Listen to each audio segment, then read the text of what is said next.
ఓం గం గణపతయే నమః. ఓం గం గణపతయే నమః.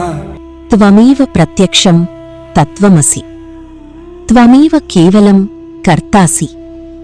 త్వమేవ కేవలం ధర్తాసి. త్వమేవ కేవలం హర్తాసి. త్వమేవ సర్వం ఖల్విదం బ్రహ్మాసి. త్వమాత్మాసి నిత్యశః.